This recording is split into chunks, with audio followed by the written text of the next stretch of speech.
The morning sun sliced through the glass towers of Atlanta's business district, casting long shadows on the pavement. Marcus Langston stepped out of his sleek gray Tesla, the engine humming to a quiet stop. His charcoal suit hugged his frame, tailored, crisp, every stitch screaming authority. Polished loafers clicked against the asphalt as he adjusted his tie, a deep burgundy that caught the light like spilled wine. He was early, 7:45 a.m., for a board meeting at Langston Tech, the company he'd built from a garage startup to a $4 billion empire. Today was big, a merger pitch that could double their reach. He crossed the plaza toward the gleaming headquarters, a 30-story monument of steel and ambition. The air smelled of coffee and exhaust, the city waking up around him. A young woman in a navy blazer stood at the reception desk just inside the tinted glass doors. She barely looked up as Marcus approached, her fingers tapping lazily at a keyboard. "Name?" she asked, voice flat, eyes on the screen. "Marcus Langston," he said, tone steady, a faint smile tugging at his lips. She glanced at him, quick, dismissive, then back to her monitor. "You delivering something?" Her words hung there, casual but sharp. Marcus paused, the smile fading. "No," he said, "I'm here for the board meeting. I'm the CEO." Her head tilted, skepticism creasing her brow. "Right. Can you wait outside? We're not set up yet." She pointed to the doors, already turning away. Marcus stood still, the hum of the lobby's AC filling the silence. He checked his watch, 7:49 a.m. 51 minutes until his pitch. Then he exhaled, slow and deliberate, and stepped back outside. Something cold settled in his chest. The Atlanta air clung to Marcus Langston's skin, humid and thick, as he stood on the plaza outside his own building. His Tesla gleamed in the parking lot, a silent witness to the absurdity unfolding. The glass doors reflected his silhouette, tall, composed, the burgundy tie a slash of color against the gray suit. Inside, the receptionist shuffled papers, oblivious to the man she just banished. Marcus slipped his hands into his pockets, the leather of his watch strap cool against his wrist. It was 7:52 a.m. A delivery guy rolled past with a dolly stacked with boxes, nodding at Marcus like they shared some unspoken camaraderie. Marcus didn't nod back. His phone buzzed. Lila, his COO. "You in yet?" her text read. He typed back, "Not exactly," and left it at that. Across the street, a bus hissed to a stop, disgorging suits and briefcases. None of them were asked to wait outside. He glanced through the glass. The receptionist was on the phone now, laughing, twirling a pen. A white man in a rumpled blazer pushed through the doors, flashed a badge, and breezed past her with a wave. No questions, no hesitation. Marcus's jaw tightened, but his face stayed calm, years of practice smoothing the edges of his frustration. He'd built this company, signed every lease, handpicked the board. Yet here he was, locked out by a gatekeeper who didn't even know his name. The doors slid open again. A security guard, broad-shouldered with a clipped beard, stepped out. "You still here?" he asked, voice low, like Marcus was loitering. "I'm Marcus Langston," he replied evenly. "I own this place." The guard blinked, then chuckled. "Sure, man. Just wait a sec." Marcus didn't laugh. The clock ticked to 7:55. Marcus Langston stood under the awning of Langston Tech's headquarters, the morning sun now glinting off the building's name etched in steel above. His shadow stretched long and thin across the concrete, a dark echo of the man inside the suit. The security guard lingered nearby, walkie-talkie crackling with static, his eyes darting between Marcus and the doors. "They'll sort it out," he muttered, half to himself, then stepped back inside. Marcus didn't move. It was 7:58 a.m. His phone buzzed again, Lila, calling this time. He answered, voice low. "What's going on?" she asked, her tone sharp with concern. "They told me to wait outside," he said, watching a pigeon peck at crumbs near his feet. "Who did?" "Reception." Security too. A pause stretched over the line, heavy with understanding. Lila exhaled. I'm coming down. No, Marcus said, firm. Stay with the board. I'll handle it. He hung up before she could argue. Through the glass, he saw the receptionist glance his way, then whisper something to the guard. Their heads tilted together, a quick conspiracy of doubt. Marcus adjusted his cufflinks, the silver glinting like tiny blades. He'd faced this before, store clerks trailing him, cab drivers passing him by, but never here, not in the house he'd built. The insult wasn't new. The location was. A sleek black SUV pulled up, disgorging two board members, both white, both in pinstripes. They strode past Marcus without a glance, greeted by the guard with a nod and a "morning, sirs." The doors parted for them like a curtain. Marcus watched, his breath steady, but something snapped inside. Not loud, not wild, just a quiet fracture. He checked his watch, 8:01 a.m. Then he turned, walked to his Tesla, and slid inside. The Tesla's leather seat creaked as Marcus Langston settled in, the dashboard glowing softly in the dim morning light. Outside, the plaza buzzed, briefcases swinging, heels clicking, but inside the car, it was still, a cocoon of silence. He gripped the steering wheel, knuckles taut against the dark skin, and stared at the glass doors of Langston Tech. The receptionist was back at her keyboard, the guard pacing with his walkie-talkie. It was 8:04 a.m. His phone lit up, Lila again. He ignored it. Instead, he dialed his assistant, Jamal. Boss? Jamal's voice crackled through, alert despite the hour. Get me the lease agreement for the building, Marcus said, his tone flat, measured. Now? Now. A beat of silence, then typing. Sending it. What's up?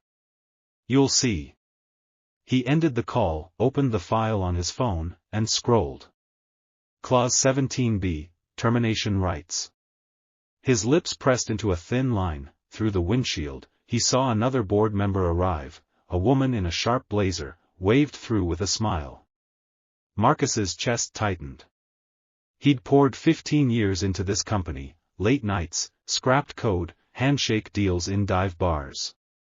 Now, his own lobby spat him out like a stranger. The lease stared back at him, a legal lifeline. He could walk away. Not just from the meeting, but from all of it. He tapped out a text to Lila, delay the board. Emergency. Then he called his lawyer, Denise. Marcus, she answered, voice groggy. I need you to draft something, he said. Termination notice. The headquarters lease. Her pause was audible. You serious? Dead serious. He hung up, eyes on the building. It wasn't anger driving him, not yet. It was clarity. The clock hit 8:07 a.m.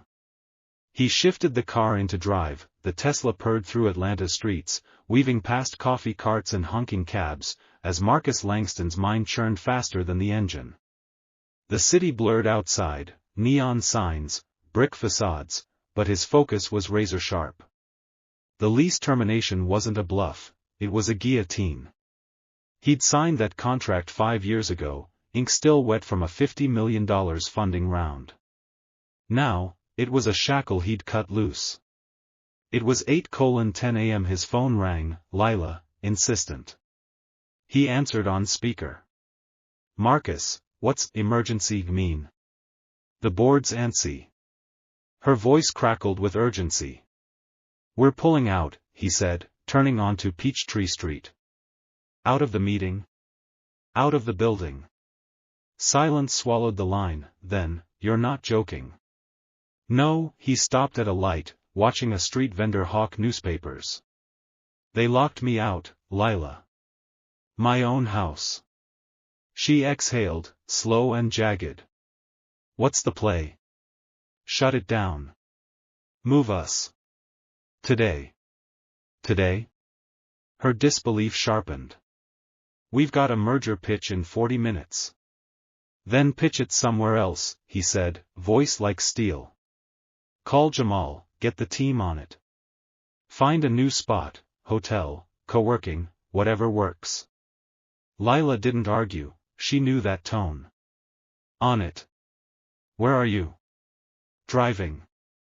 Thinking. He hung up, the light turning green, the building loomed in his rearview, a glass giant he'd once celebrated, now it was a monument to misjudgment, not his, theirs. He pictured the receptionist's smirk, the guard's chuckle. They didn't see the man who'd coded the first app in a basement, who'd pitched to VCs with a borrowed tie. But they'd see this. His phone pinged, Denise, drafts ready. Say the word. He didn't reply yet. The clock ticked to 8:13 a.m. The city rolled on, unaware of the storm brewing. Marcus Langston guided the Tesla into a quiet lot 3 blocks from headquarters, the engine's hum fading to silence. He leaned back, suit jacket creasing against the seat, and stared at the skyline. The Langston Tech building stabbed the clouds, a gleaming betrayal. His phone glowed, Jamal, lease files with Denise. Teams scrambling. You good? Marcus typed back, I'm fine. Get me a venue. Fast. It was 8:16 a.m. He stepped out, the air heavy with the scent of asphalt and magnolias. Across the street, a boutique hotel's neon sign flickered, the Indigo. He squinted at it, calculating. 60 board members, staff, investors, could it hold them? His phone buzzed again, Lila, teams on it. Boards confused but stalling. He didn't reply. Instead, he dialed Denise. Send the termination notice, he said. To the landlord? Yeah. Effective immediately. Marcus, that's a $2 million penalty. I'll pay it, he cut in. Just do it. She sighed. Done. He crossed to the Indigo, pushing through brass-trimmed doors. The lobby smelled of lavender and leather, a stark contrast to the sterile chill of his headquarters. A manager in a pinstriped vest approached, smiling. Welcome, sir. How can I assist? Marcus met his gaze. I need your biggest conference room. Now. For 60 people. The man blinked but nodded. We've got the Sapphire Suite. Available in 20 minutes. Book it, Marcus said, handing over his card. And coffee. Lots of it. Outside, his phone lit up, Jamal, teams rerouting. Boards en route to the Indigo. Marcus exhaled, the pieces locking into place. The headquarters was a dead shell now, he'd gutted it with one call. The clock hit 8:20 a.m. He straightened his tie. This wasn't retreat, it was amputation. The Indigo's Sapphire Suite hummed with hastily arranged chairs and the clink of coffee cups as Marcus Langston stood by the window, watching Atlanta pulse below. His phone vibrated, Denise, notice delivered. Landlord's freaking out. He didn't reply. The room filled fast, board members in wrinkled suits, staff clutching laptops, investors whispering in tight knots. It was 8:30 a.m. Lila burst in, breathless, her tablet glowing with updates. Marcus, the team's here. Board's pissed, half think this is a stunt. She paused, reading his face. It's not, is it? He shook his head. No stunt. We're done there. She nodded, rallying staff with a sharp clap. Let's move, people. Jamal slipped in next, handing Marcus a stack of merger docs. Indigo's solid were live in 10. Marcus gave a curt nod, his burgundy tie catching the light. Outside, the old headquarters unraveled. The receptionist stared at her screen, now flashing cancellation alerts, meetings, deliveries, leases. The guard paced the lobby, walkie-talkie silent. A landlord's rep stormed in, barking, "Where's Langston?" She shrugged. He left. The man's face reddened. He can't just. He did, she cut in, voice flat. Boxes of unopened mail piled up as staff trickled out, confused. Back at the Indigo, Marcus scanned the room. Eyes locked on him, some curious, some furious. He stepped to the front, no podium, just presence. "You're wondering why we're here," he said, voice low, steady. "This morning, I was told to wait outside my own building. By people I pay." A murmur rippled through. "I don't beg for respect. I build where it's given." He paused, letting it sink in. "We're shutting it down. All of it." The clock hit 8:40 a.m. Jaws dropped, but no one spoke. The Sapphire Suite's air thickened as Marcus Langston's words hung like smoke. The investors shifted in their seats, coffee forgotten, while board members exchanged glances, shock, anger, awe. His suit jacket was off now, draped over a chair, sleeves rolled up to reveal forearms tensed with purpose. The clock glowed 8:45 a.m. on the wall's digital display. Lila stood by the door, arms crossed, her nod subtle but firm. Jamal adjusted the projector, flashing the merger deck onto a screen, but all eyes stayed on Marcus. "I didn't move us here to sulk," he said, pacing slow, deliberate. "I moved us because a company isn't a building, it's us. And I won't let anyone, not even our own staff, forget that." His voice cut through the hum of the AC, each word a hammer strike. A board member, gray-haired, pinstriped, cleared his throat. "Marcus, terminating the lease? That's millions down the drain." Marcus stopped, met his gaze. "It's my money. I'll eat it. But I won't eat disrespect." The man leaned back, silenced. Another voice piped up, an investor, younger, fidgeting with a pen. "What about the merger? We're mid-pitch." Marcus nodded to Jamal. The screen flickered to life. "We pitch here. Now. Same stakes, new ground." The room settled, tension morphing into focus. Outside, the old headquarters spiraled deeper into chaos, phones ringing unanswered, a janitor sweeping an empty lobby. The landlord's rep paced, shouting into a headset, "He can't do this." But Marcus already had. Back in the Indigo, he faced the group. "I built this from nothing. I don't need their permission to keep it alive." A slow clap started, Lila, then spread. The clock ticked to 8:50 a.m. They weren't just listening now. They were with him. The Sapphire Suite buzzed as Marcus Langston stepped back, the merger deck now rolling on the screen behind him. Investors scribbled notes, board members leaned forward, the air electric with purpose. His rolled-up sleeves and steady gaze held the room tighter than any podium could. The clock hit 8:55 a.m., and the pitch flowed, numbers sharp, vision sharper. No one mentioned the old building. It was a ghost already fading. Outside the Indigo, Atlanta churned on, traffic snarled, a street preacher's voice drifted through the haze. Inside, Lila whispered updates to Jamal, socials lighting up, Langston pulls plug on HQ. "People saw you leave." Marcus caught her eye, nodded once. He didn't care about the chatter, not yet. His phone buzzed, "Denise, landlord's threatening legal. Wants to talk." He typed back, "Let him sue. We're out." Across town, the old headquarters stood hollow. The receptionist clocked out early, muttering, he wasn't kidding. The guard stared at empty parking spaces, shaking his head. A maintenance crew hauled out trash bins, the Langston Tech logo peeling off a wall like shed skin.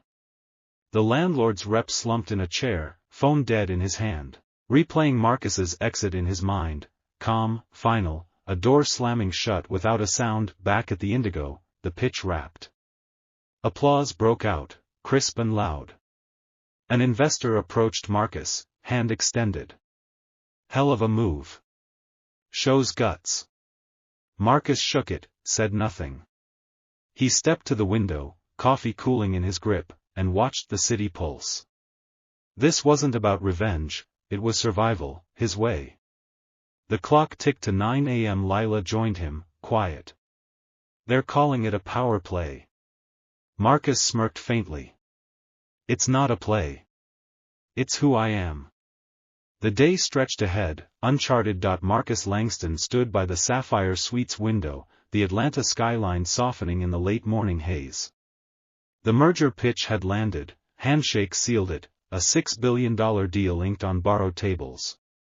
His team dispersed, buzzing with adrenaline, but Marcus stayed still, suit jacket back on, burgundy tie loosened. It was 9:30 a.m. The Indigo's staff moved quietly, clearing cups, oblivious to the seismic shift they'd hosted. Lila approached, tablet dark. Words out. Tech blogs are eating it up, CEO shuts down HQ after snub. You're trending. Marcus turned, eyes steady. Good. Let them talk. He wasn't chasing headlines, but he knew the story would stick. Jamal lingered nearby, grinning. Landlord called. Sounded desperate. Marcus shrugged. He'll live. The $2 million penalty was a scar he'd wear proudly, a price for dignity. Across town, the old headquarters sat mute, a glass tomb. The receptionist scrolled X on her phone, seeing Marcus's name everywhere, her smirk long gone. The guard kicked a curb, muttering, should have known. Whispers spread beyond the building, startups cancelled leases with the landlord, citing Langston stand. No protests, just quiet exits. Power didn't need a megaphone. Marcus sat, finally, in a corner chair, coffee cold. He thought of his first office, a folding table, a flickering bulb, nights coding past dawn. Back then, a bank teller had laughed at his loan pitch. He'd walked away, built anyway. This was no different. Lila sat beside him. You ever get tired of proving it? He looked at her, faint smile breaking. Not proving. Living.